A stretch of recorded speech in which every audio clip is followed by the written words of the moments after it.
Hello, everyone. Thank you for joining us today for a special edition of our community conversations. As you know, my name is Kenya Hutton, and I work for a number of organizations, and we do these conversations. But tonight is a very important conversation, serious conversation, where we will be talking about the attack that happened in Orlando, Florida. 5 years ago at Pulse nightclub. We've been joined, we're going to be joined later on by Shawn Fungaling, who is a survivor of Pulse, who's been gracious enough to want to share his story with us. So without further ado, we'll get the show started.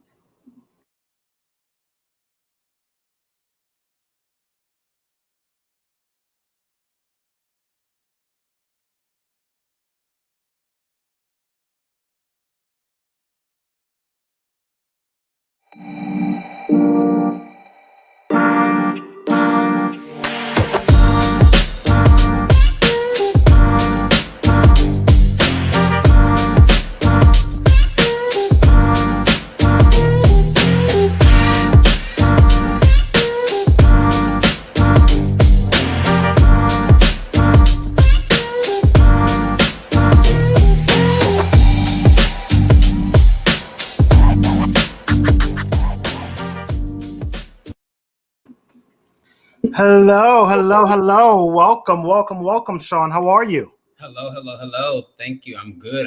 Thanks for having me. Oh, no problem. Thank you.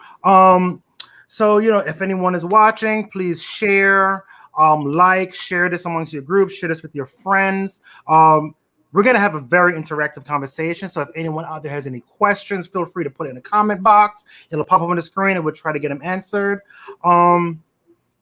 Shawn. Shawn, aka Mello. That's how I know you as Mello. Let's start off by telling folks a little bit about yourself. So, a little bit about myself. I am 35 years of age. I'm Black, Guyanese, Chinese, Puerto Rican. I'm just a little bit of everything. I have been I am a advocate of community service, as well as I'm active in the pageantry scene. I've been a part of the pageantry scene since 2006, and I've been part of the ballroom scene, the House of Garcon, since 2017. Oh, awesome. Thank you. So, so we're just celebrating the 5th anniversary of Pulse. What happened in Pulse, right? And I know you was there. Take us through the story. Like, start the day off, right? Mid-afternoon, and tell us how your day was going. Tell us about that. So I'm a kind of grind, winds on in how, I'm from New York. Born and raised in Broward County, Florida, but I was pretty much been in New York since I was about 5. But one of my best friends, Chevelle Brooks, she lives in Orlando, Florida. So I oftentimes would travel to Orlando for weekend getaways. So going to Orlando was like a norm for me. This particular weekend, I went down to I was there for Gay Days and for Sizzle. We were there. I was in Florida for I want to say about 3 weeks. We traveled. We went to Miami for Sizzle, and then leading up into Gay Days in Orlando. And then that particular week, I was like, you know what? Let me stay. I'm here already. Let me just be here. I'm having fun as it is. Ironically, we had went to Pulse the night before. Because that was just the spot to go to. After you go to whatever gigs that you had to go to or clubs that you wanted to go to, Pulse was where you go. We have, our friend Aja was the manager, Angelica was the show host. So we always would go and have a good time. And it's so crazy to me because Pulse is was one of those clubs that there was never ever any drama, no fights, nothing of that nature. And Friday night, we had went to the club and there was a fight that broke out. And when I tell you, fight that had broke out, there had to be like 20 cops in there in 2.3 seconds. It was so weird that the following night when this happened, it was only about 2 cops to be seen. So leading up till that night, you know, that earlier that day, my ex had flew into town and he was in town with his mom and his best friends. And they went to Universal Studios, and it was like, well, we want to do something, we want to go out somewhere, whatever. And we was like, let's go to Pulse. You know, I know Pulse is, you know, it's Latin night, his mom is Puerto Rican, and I was like, you know, she would enjoy herself. So we got ready, we went to Southern Nights, which is another club down the street where my best friend Chevelle Brooks had performed, and we seen her on the show. Then we was like, okay, show is over, you got your lope, it's time to go have fun. We got to Pulse, I want to say about between 1 and 1:30, somewhere in that time frame. At this point, we're all having a good time. We're like really turned up. And I was like, okay, you know, I could deal with the salsa and merengue for about 2.3 seconds. And then I'm like, it's time to go. Pop room. So we got in the club. Aja had came out. Again, she was the manager of the club. She came out, she got us all in. We were in the Latin room literally about 10 minutes. And then I was like, all right, y'all, I hear reggae playing. That's my cue. So we had went into the hip hop room. And at that point, we were just jamming. We was chilling. We were all having fun. They were playing, like, if you from New York City, you know, like it was giving like warehouse vibes. Like it was giving a give. And at that point, it kind of switched over to hip hop. During that time, you know, Drake was at his peak, and you know, Controller was out, and all these songs was out. And my very last Snapchat that I had recorded before Pulse, before everything happened, was about at 1:40 something a.m. and Controller was on. And then it went into another song from Drake, and then it went into I forget the other song that it's another song that Drake has, that it has like gunshots in it. When the song had played the gunshots, everything kind of happened like about 2:05, 2:04 in that time frame. In the song, I heard the gunshots, and I'm like getting me a piece because I'm like, you know, Drake is that was my artist of the moment. And, when I heard the gunshots the first going around, I'm like, that's part of the song, you know, whatever.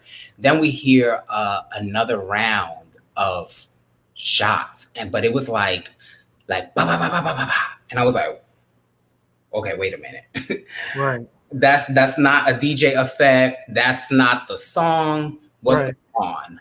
Right. I paused, and it was me, and my ex's mom, my ex and his best friend. I'm not too sure. They were not too far from us, but they weren't directly in front of me. When I heard the second round of shots, that's when I was like, whoa, drop to the floor. This is not right. This is not normal. Something's going on. At that point, everybody, you know, some people are down on the floor. Most people are running, trampling all over us. And I'm like, no, don't get up, stay down. That's what my mom taught. My mom being a former like, you hear gunshots, you hit the floor, and that's it. Right. And all of a sudden, the whole club went pitch black, and it was nothing but the red glare from the emergency signs. So my ex's mom, she's like screaming, and I'm like, chill out, just calm down. We like, stay quiet, be quiet. And we're down, and then we heard like a third round of shots. Now at this point, we're in when all of this was taking place, we were in the hip hop room. So the initial when the killer had came into the club, he came through the patio door and went directly into the um, Latin room, and that's where most of all the shots and everything was going on. So at this point, I'm like, something's not right. Right. When we heard the third round, so I'm like, let's get up and run. So we run towards the back, and there's kind of like this like back alley. Like if you've ever been to a drag show, you know that behind every curtain there's like a little space or area where most of the um, drag or drag entertainers or female impersonators come in to perform. Um, we're in this dark alley, and at this point, I am kind of saying to myself like, this is not right, something's not right. We continue to hear people screaming. At this point, if you go towards the right, you are entering, you're going down the hallway to go towards the Latin room. If you look to the left, it's pretty much nothing else but a soda machine propped up against a fence. When we're in this dark hallway, everybody's screaming, everybody's kind of trying to like get behind each other to like shield each other. And I'm just saying to myself, like, this is unreal. This is like, this can't be happening. You know, I grew up in um Bed-Stuy, Brooklyn. So hearing gunshots, you know, was nothing. You know, that's where my dad lived. My mom was from Queens. We didn't really hear all of that craziness, shots, gunshots, and things of that nature. But I was educated with, you know, the street smarts of when you hear gunshots, you know, keep yourself safe. You know, keep yourself low. At this very point, all I remember us is being in this dark alley, and I closed my eyes and I looked up, and I looked up to pray, and I said to myself, Lord, if you get me out of here, I promise I'm gonna be the best that I could ever be. And when I open my eyes, I see like a space on top of the vending machine where I'm saying to myself, I can get out. Like I see an opening and I can fit through there. And at that time, pre-COVID, I was 149 pounds, 29 waist. So I knew I could fit. um, and I looked down to my ex, mom, and my ex, and I said, I can get through there. Give me a boost. He gives me a boost. I climb up on the vending machine and I crawl out to this opening. And my pants had got hooked on the fence. And all I remember doing is kicking myself from the wall, and I fell, and the whole fence had kind of collapsed, and I fell. And at that point, it was like everybody that was in that little corner, we were all able to come out, and they all started scattering out. And me in my mind, I'm like, I had scraped my leg, I banged my head against the floor, but at that moment, none of that mattered. All I'm doing is looking for my ex and for his mom. And when they came out, shortly after they came out, his two best friends came out. So I grabbed them, I take them to the rental car. I say, get in the car and go to the hotel. Because at this point, I'm looking for my best friend, Chevelle, because I didn't know where she was. You know, she was a regular. She's from Orlando. So I didn't know where she was in all of this. Thankfully, her knowing the club, she knew of a exit, one of the exits that most people didn't know about. And she kind of went out through that exit and allowed most people to get out with her. So that's kind of like the brisk of like everything in that moment of how everything happened. It happened so quickly. Um, I say to myself, like, I've always been um, very strong in my faith. I believe in God, whatever. But after that night, I swear to you, if it wasn't for me praying and looking up, I really don't know if I would be here today. Mm. Because me closing my eyes and looking up to pray and opening my eyes and seeing that opening, that's what got me out. Right. Right. That's what got a lot of people out. I Mhm. don't call myself a hero. I don't say none of that because that's not who I am. That it was ironically, I found a way to get out, and I was able to get out, and other people were able to get out.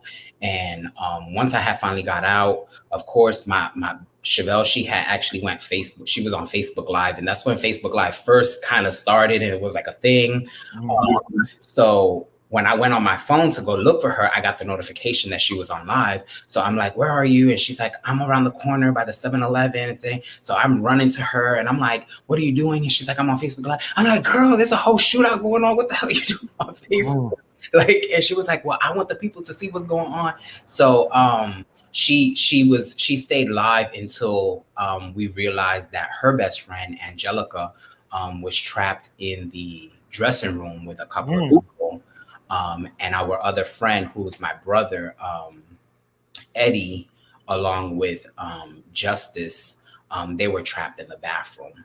Um, Mm. Thankfully, we all made it. Unfortunately, Justice didn't make it.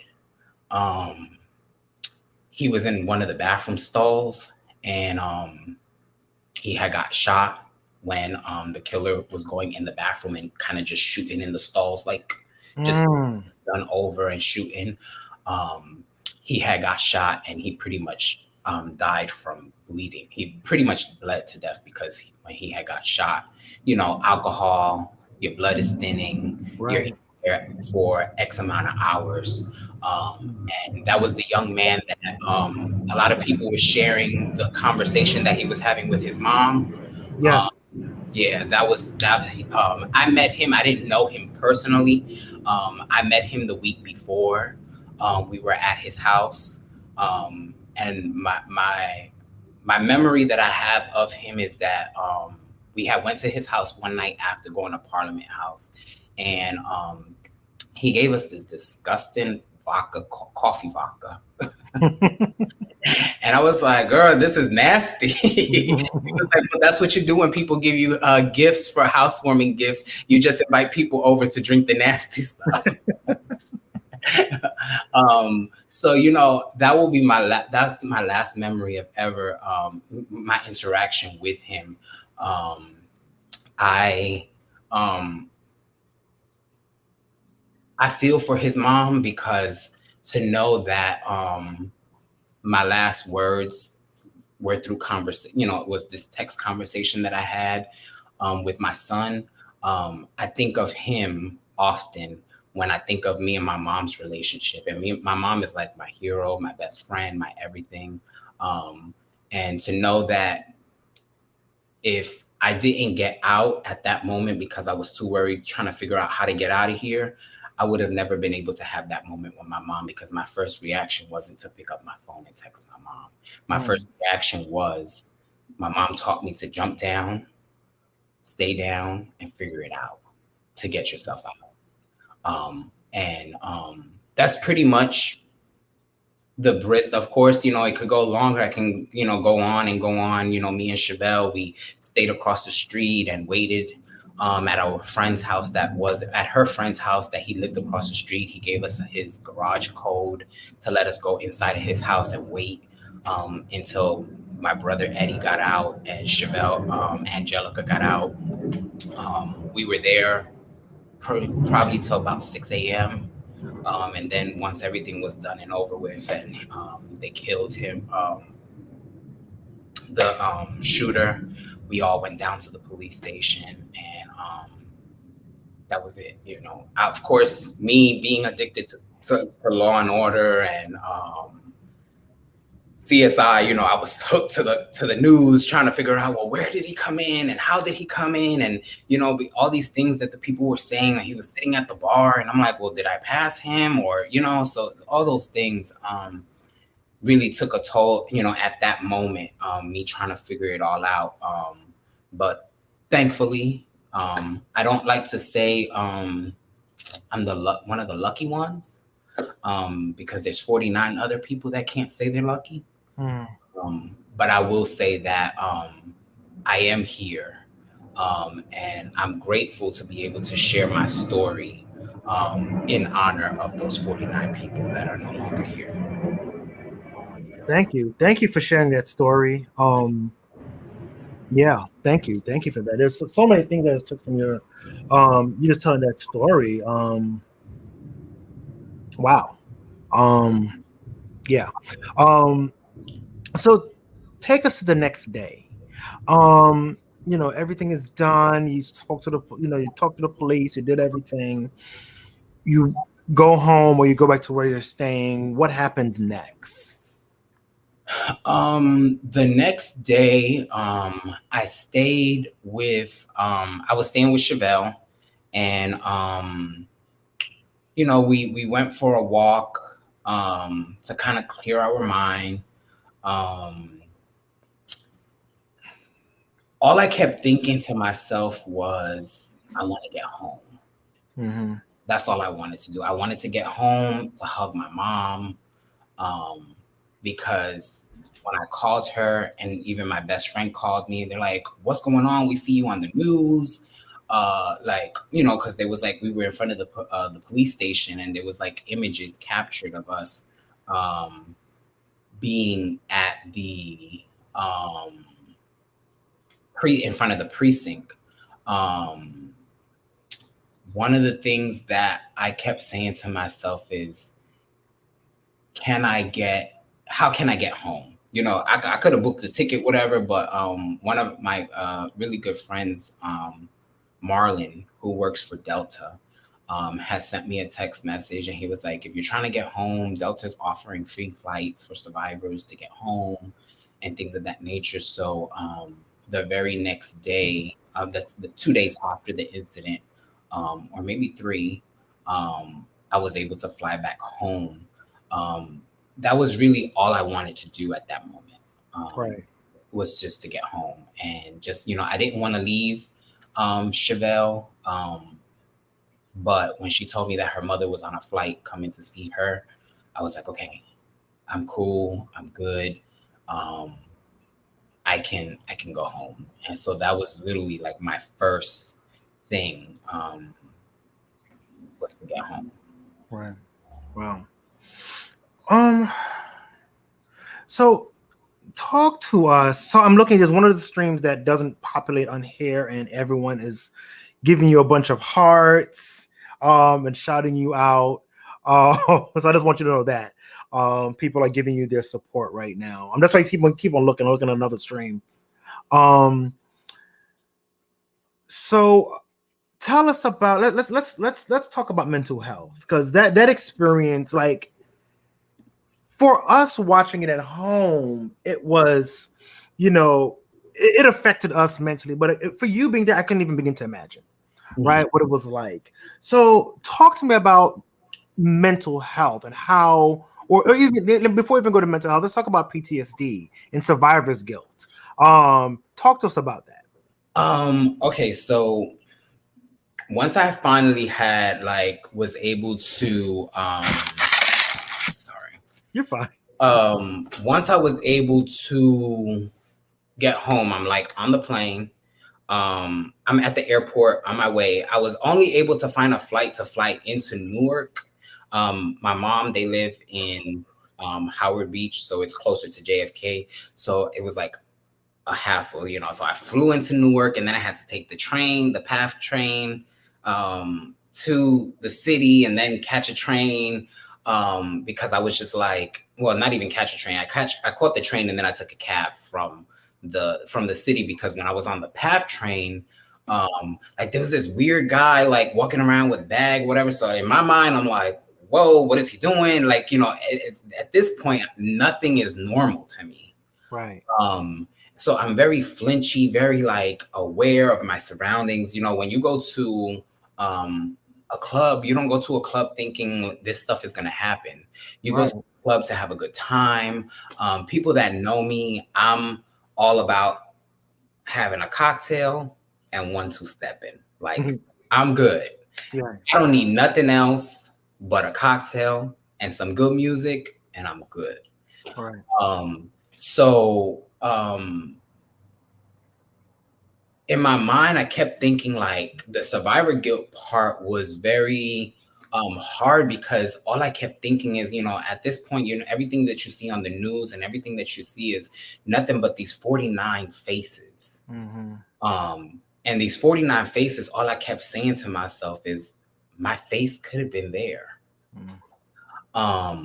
So in my mind, I'm like, what can I have? That it's not fair that I'm here and that they're not here. It's not fair that my mom can, I'm going home to my mom and they're not going home to their mom or their families. So when I finally had got home, everything was like a reaction, any type of noises like that was plop, that anything that sounded like a gunshot, it was like, oh, let me go inside. Right. Anything that was like, if there was like a alter, before and a fight broke out and things of that nature, I was the first person to be like, let me see what's going on. Now fight, I'm like, whoop, it's time to go. Right. Right. I don't want to, because you just don't know. It took me a long time to kind of realize that, to get over the survivor guilt part, because I had to kept saying to myself, for whatever reason, I'm here. Right. I can't question why I'm here. I just know that I have another opportunity. And I remember saying to myself at that moment in that alley, in the dark alley, I said to myself, I made a promise, and I said, God, if you get me out of here, I'm gonna do everything in my power to be the greatest that I can be. So now at this point, I need to fulfill that because you allowed me to get out. Right. Right. So the post traumatic stress disorder, it was everything from, I think in 5 years, the only time that I've ever been to a movie theater is to see The Lion King when Beyonce was on it. That was only because it was Beyonce. I was about to say Beyonce. And 2, it was The Lion King. Not gonna be no shooting and no nothing crazy going on in the movie. But I can't sit in the dark. When I go to sleep at night, I have to sleep with my TV on, to this day. Because I have to fall asleep knowing that there's light and not be in the dark. When it comes to the whole kind of like getting myself back into like the club situation or going out to bars, like anywhere I go now, I'm looking for the first exit to be aware. Where's the first exit? And God forbid something happens.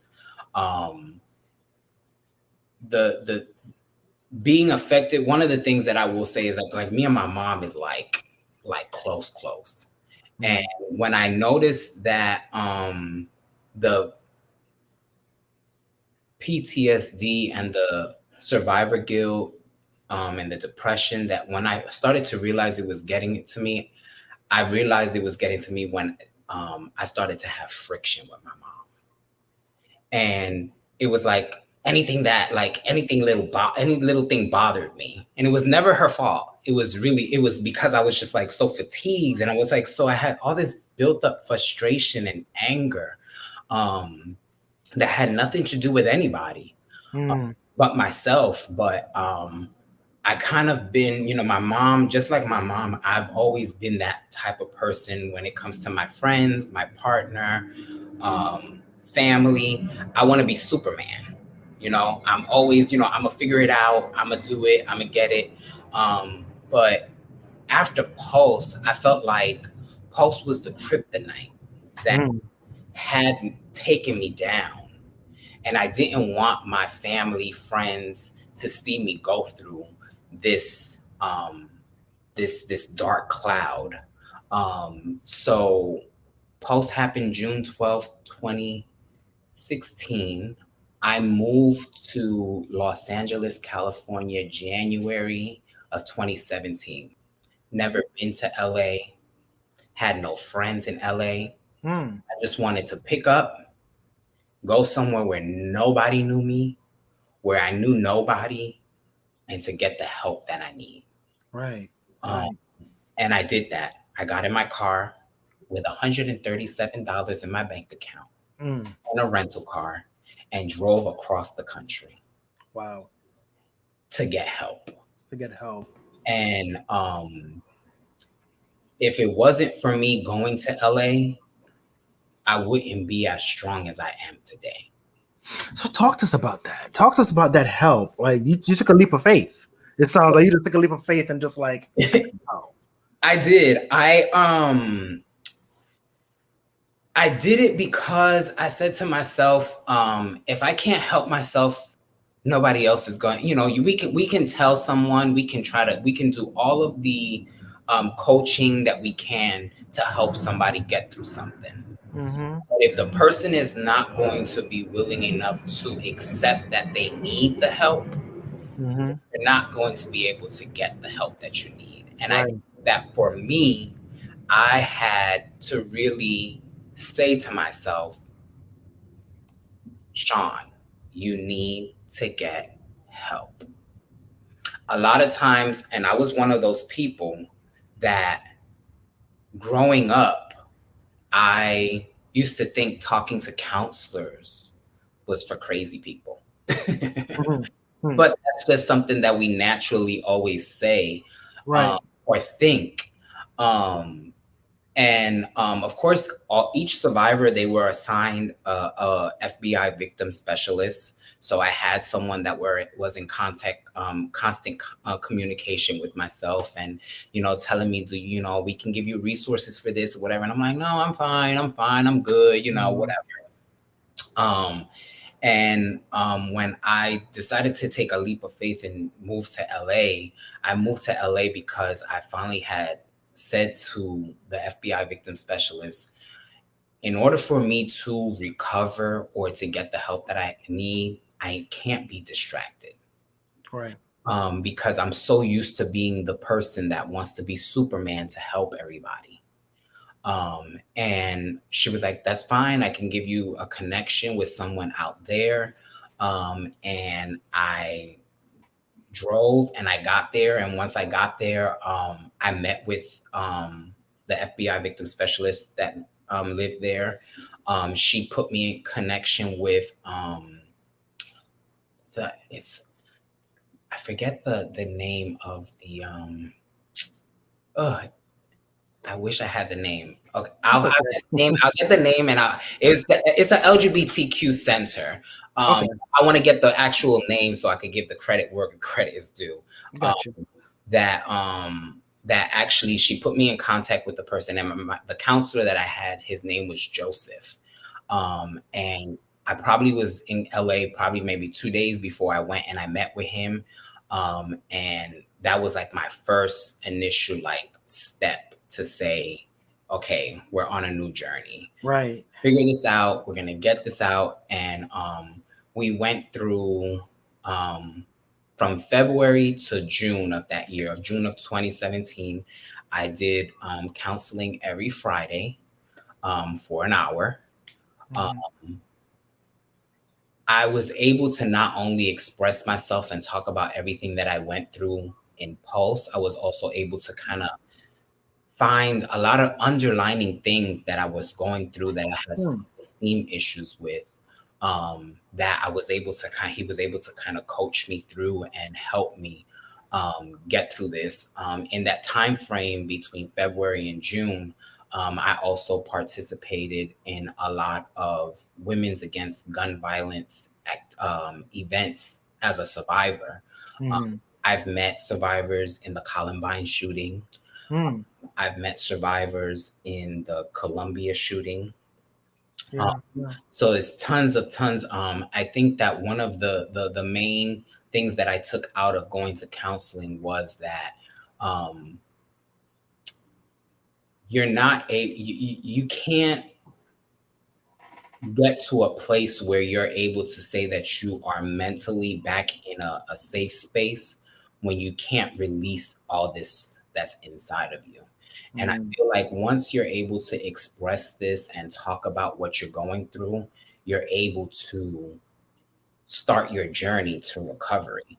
Mm. Thankfully, I'm not gonna lie, I had my moments where, I was drinking too much and I was dibble dabbling too much, and but I was able to pull myself back to a place where I had to kind of stand my ground. But if it wasn't for me going to LA and being in a place where I didn't have no one to judge me, no one to question me, no one to bother me, I wouldn't have been able to do that. And a lot of times we don't have that opportunity. Mm-hmm. So I always I say this to say that your tomorrow starts today.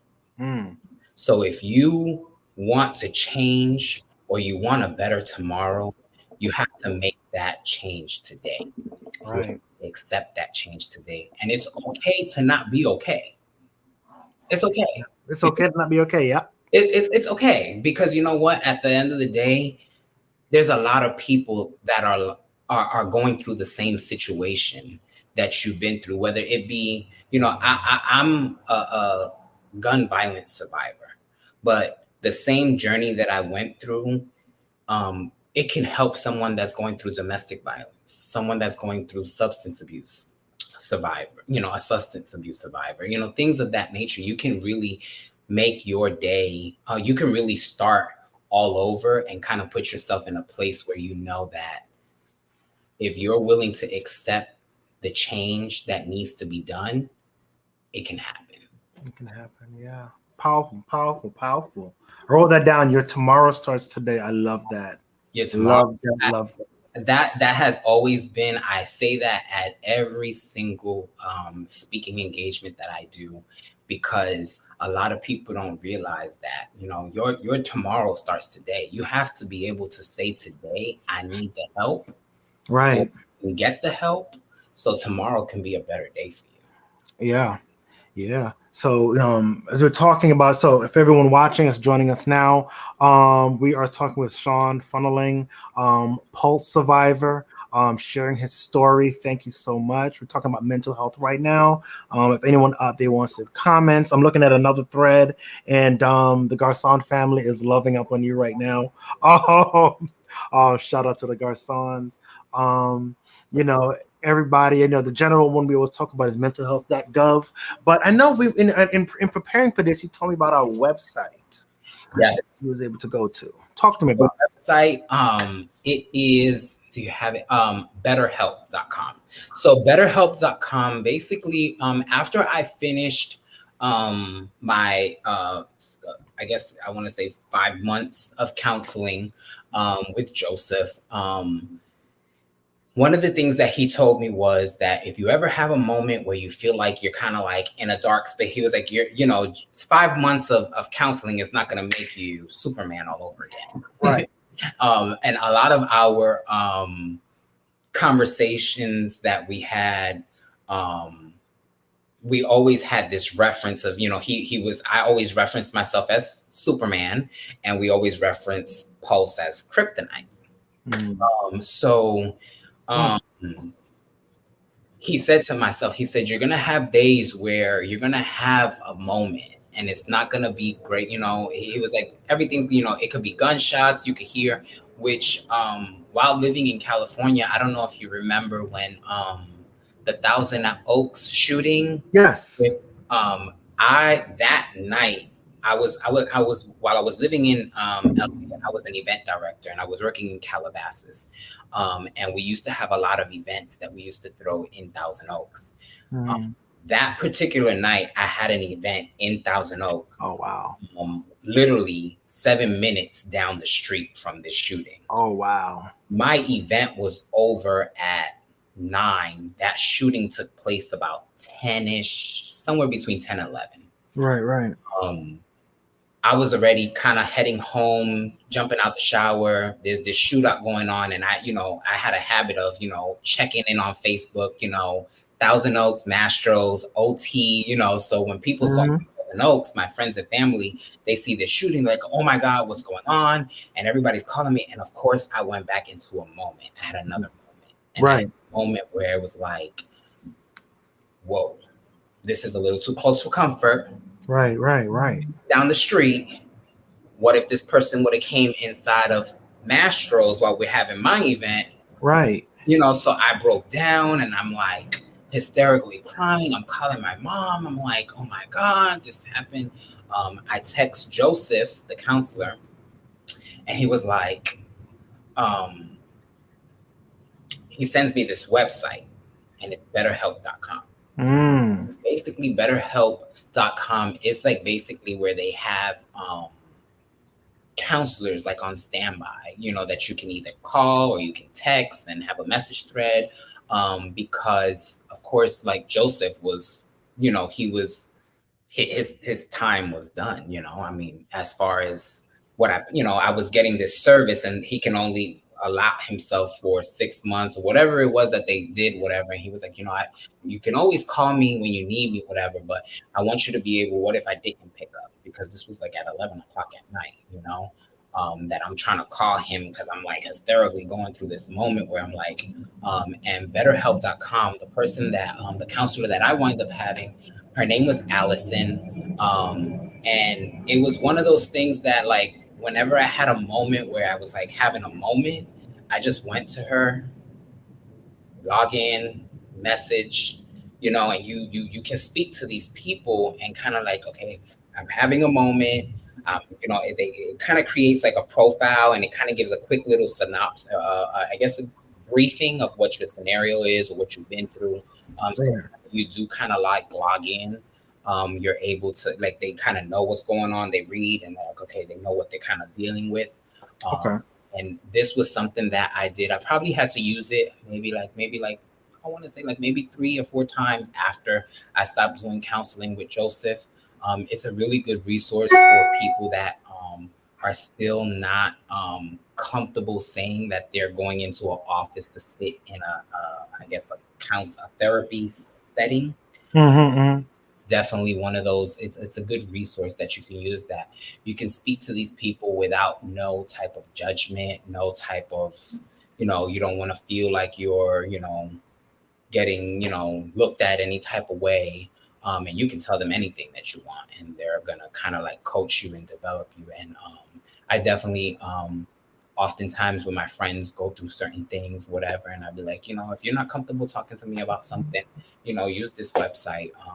Some people feel more comfortable talking to a stranger versus someone that they know, Yes. because it's easier to express yourself without thinking, my friend's gonna look at me this type of way or whatever. Mm-hmm. Mm-hmm. So I always say that this website itself, I mean, it's a really good resource.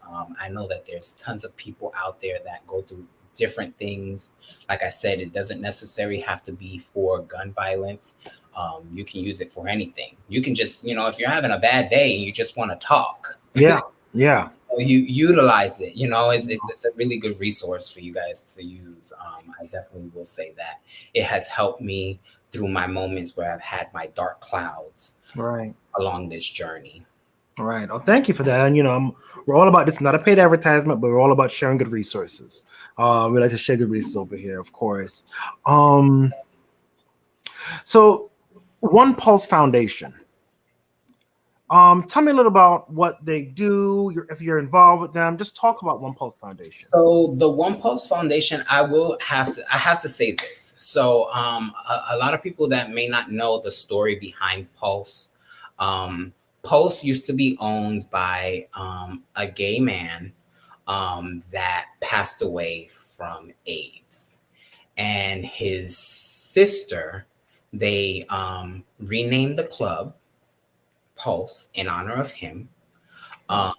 And when all of this happened, he had passed away quite some time before the Pulse shooting. And one thing I will say, and I will commend her, is that it's not easy for a married woman with kids to keep on the legacy of her brother. Mm-hmm. And when this whole shooting happened, she wasn't even in Orlando. She was away for her daughter's graduation. They were on a family trip or something of that nature. Her name is Barbara Poma. This lady has worked diligently since Pulse to remember and honor the 49 victims and all of the survivors. If you used your debit card the night of Pulse, all of the transactions were voided and returned. Oh, wow. If you, the first year for the Pulse, the 1 year anniversary for Pulse, she paid for all of the survivors that lived out of state to fly into Orlando for the anniversary. Oh, wow. She put us in hotels, and it wasn't like, the hotel. It was the hotel. Okay. I don't want to say no names because I don't have trouble. And since then, she could have easily, the city of Orlando, they wanted to buy the land, like, tear down the club, buy the land to build, condos or whatever. She refused. She created the One Pulse Foundation to create the Pulse Museum. They took the club and they basically reconstructed it as far as like the outside, to honor all 49 victims. All it's like it's such it's such a overwhelming experience if you were a survivor, if you were there, because it looks nothing like Pulse, but it's still Pulse. Okay. And so the One Pulse Foundation, what they do is they constantly, it's basically they take funds, they take donations, and they apply for different types of grants to be able to pay for the funding of this museum, lights and gardening and all this beautiful stuff to make it beautiful. Ricky Martin is the spokesperson for the I forget the name of the campaign, but it's basically you take a picture and you say, my love is whatever, or love is whatever. And anybody that takes the picture, I think you pay a certain amount of money, and basically they take your picture and they put it as a sponsor within the museum. It's on the website. They put it on the website. One thing that I will say is, for someone that doesn't have to do, she didn't have to do any of this. Right. She could have easily filed bankruptcy and call all of this In a day, right? She didn't have to, especially as a heterosexual woman that doesn't have to do. She's just like, but because she knew that if her brother was still here, this is something that he would do. She's continuing his legacy, but she's also still honoring those 49 victims that passed. If you guys follow the, you can go to the onepulsefoundation.org to get more information. You can go to the One Pulse Foundation Facebook page. She has an amazing team, because when I tell you, there's not a day that she doesn't, they put a Facebook post for every shooting that there was in the United States. They honor people. She celebrates every single one of those 49 victims. She remembers to celebrate their birthday whenever their birthday is. Like, they constantly make sure that anybody that was connected to Pulse was and will always forever be remembered. That's awesome. Even her staff, she paid her staff their salary that they normally would get for a whole year after. Oh, wow. Before, and that's, so that's, sometimes people don't look at those little things, Yeah.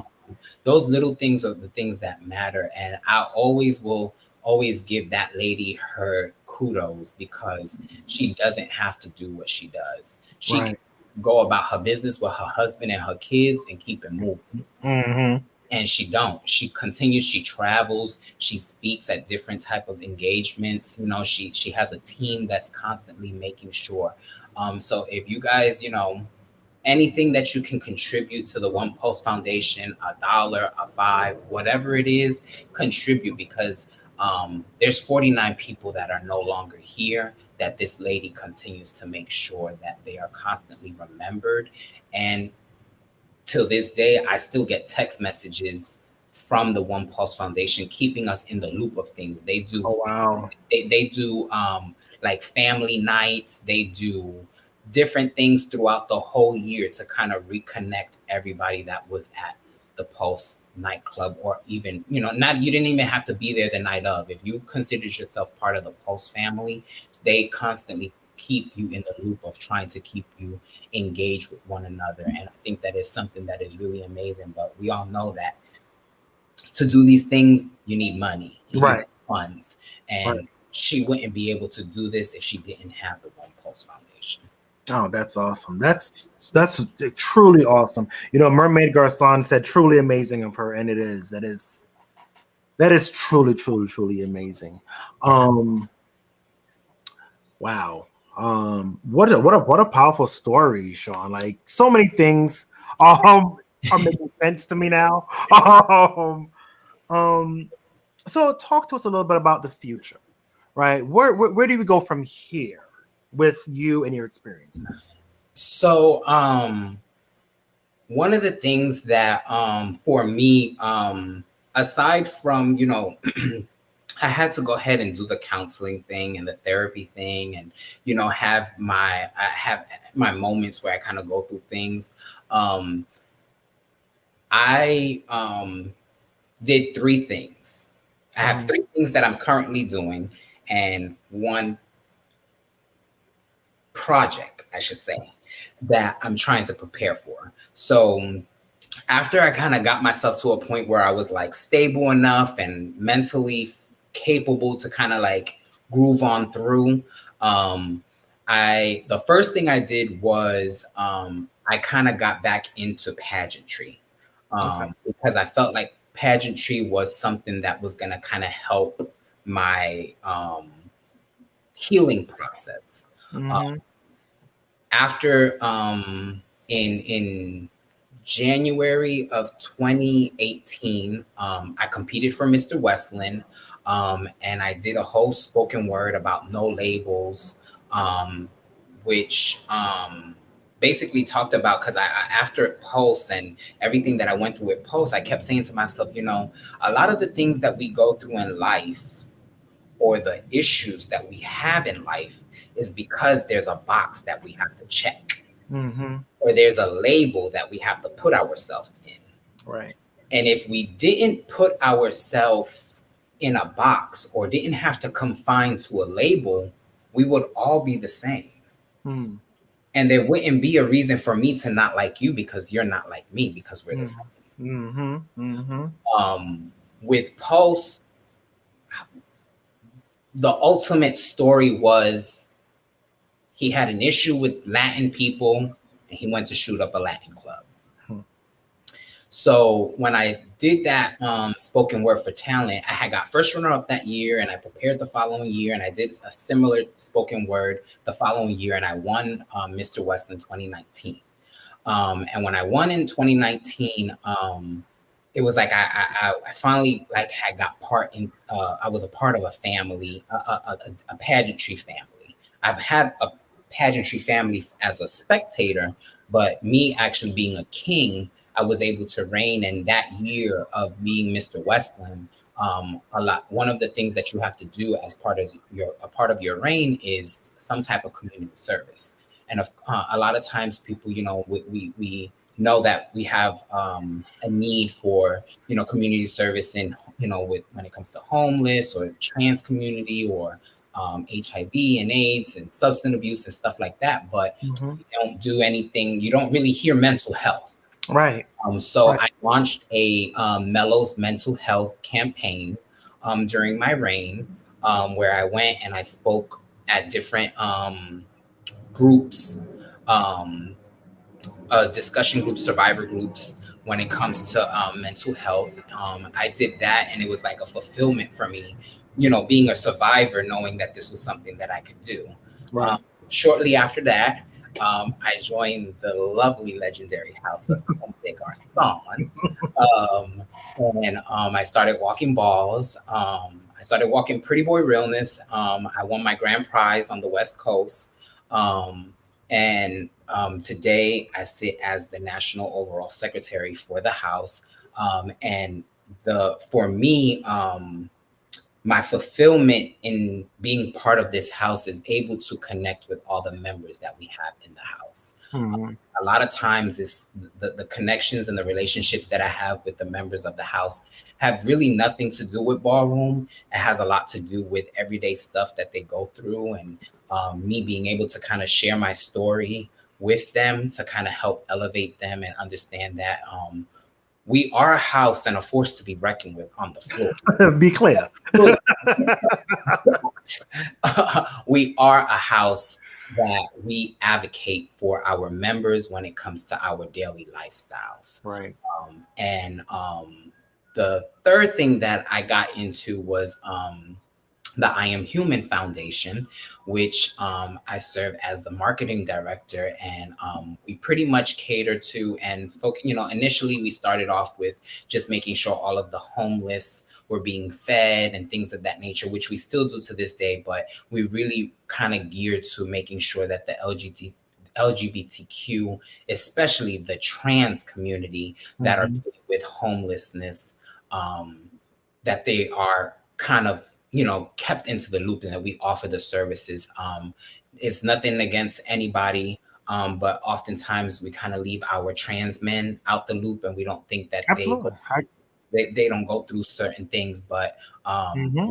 we want to make sure that our trans community is being uplifted along with anybody. So the services is for everybody, just not specific to trans or trans men or anything. It's for everybody. But me being part of this foundation, I'm able to give my part and do my part.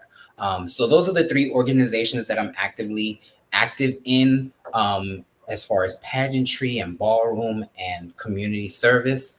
My project that I want to launch, and I'm just putting this out there for whoever has any type of ideas or things of that. I would like to launch being that I survived the Pulse shooting, I would like to launch a campaign that's called Pulse with a Purpose. And I want to launch this campaign because I personally feel that my pulse has a purpose. I'm Mm. here today for a reason. Right. Um, June 12th, 2016 could have been the very last time that I've ever opened my eyes. Right. And I'm here today, 5 years later, um, stronger than I've ever been, even before Pulse. Um, Before Pulse, I went through so many insecurities with not being good enough, or not being the one that gets picked for the teams, or maybe not the most handsome person or whatever the case may be. I had struggles before Pulse. After Pulse, leading up to today, with 5 years after surviving, at the time it was the most deadliest mass shooting in the US. Today, Right. we're the second Mhm. mass shooting. But my post has a purpose, and what I would like to do is I would like to come together with other survivors of gun violence, substance abuse, domestic violence, um, anything. If you are a survivor from any type of struggle um, in this world that we call life. Mm. I would like to come together and do some panel discussions or do some type of groups where we can kind of share our stories, because there's other people out there in the world that have been through the stuff that we've been through, and they're scared to Yeah. to admit that they need a little boost or that they need help. And I was one of those people that I said to myself, going to therapy is for the crazy people. But Mm. guess what? I was okay with saying I was one of the crazy people for Mhm. I'm not calling nobody crazy. That's not what I'm saying. But what I'm saying is that it's okay not to be okay. Your Mhm. day starts tomorrow. Yes. Awesome. Awesome. Awesome. Shawn. Whew. Thank you. Oh, first of all, thank you. Um, I will say, you are blessed. Thank you. Because your prayer was answered clearly. I would call you a hero because you opened the doors to save some people. It could have been worse, so thank you for that. Um, and just thank you for everything you're doing. If there's any way, me or any of our organizations can support you in these endeavors, you know, shoot me a line, let me know. And if I don't have it, I'll find someone that does. And this is a great way to wrap up the show. Do you have any parting words you want to leave for anyone watching right now or watching the show in the future? The only thing I want to say is, first and foremost, I definitely want to thank Kenya and his organization for giving me this opportunity and this platform to share my story. I hit up Kenya like, hey, it's 5 years. I got this idea. What you think? And he was like, hey, I got you. We could do this. So I definitely want to thank you and your organization for giving me this platform. I definitely want to thank my lovely mother, because I'm telling you, if my mom didn't teach me the things that she taught me growing up, most people moms teach you how to cook and how to don't do this, but my mom taught me, you hear gunshots, you drop down to the floor. So if it wasn't for my mom, I definitely wouldn't be here today. So I definitely want to give a shout out to my mom and my family for just loving me. Of course, House of Garcon, the Westland family, and the I Am Human Foundation. Thank you guys for allowing me to be a part of your organizations, which uplift me. I know that it may not seem so much to you guys, but it means everything to me, because believe it or not, the organizations have helped me become the person and the individual and the strong man that I am today, and helped me through my recovery. And to everybody else out there, I can't say this strong. I can't say that. I'm going to keep on saying this. And I want you all to write this down. Even if you text it to yourself, write it to yourself, record it to yourself. If you are going through a struggle in life, no matter what it is, breakups, gun violence, domestic violence, anything that you're going through, your tomorrow starts today. And it's okay not to be okay. And if you need ever need someone to speak to talk to, or need that extra push, my Facebook is here. I'm not gonna say my cell phone is on post. But my Facebook is, I'm definitely always active on Facebook. So definitely hit me up on Facebook. I'm more than willing to share my story. If anybody feels, if you want to go into more depth and conversation, I'm definitely here to share my experience. But mental health is where it all begins. And you definitely don't have to be going through being someone that's crazy to in order to seek therapy. Relationship couples go to therapy, so it's definitely not, it's not something that is a bad thing. So just keep pushing, keep loving yourself, and stay blessed. Thank you so much for listening to my story. Today I can honestly say that another cloud has been uplifted, because I've been able to share this with you all. Thank you so much, Shawn. Thank you. Thank you, everyone, for watching. I've been reading all your comments. Thank you all. Thank you again. We'll be in touch. Have a good evening, everyone. Bye.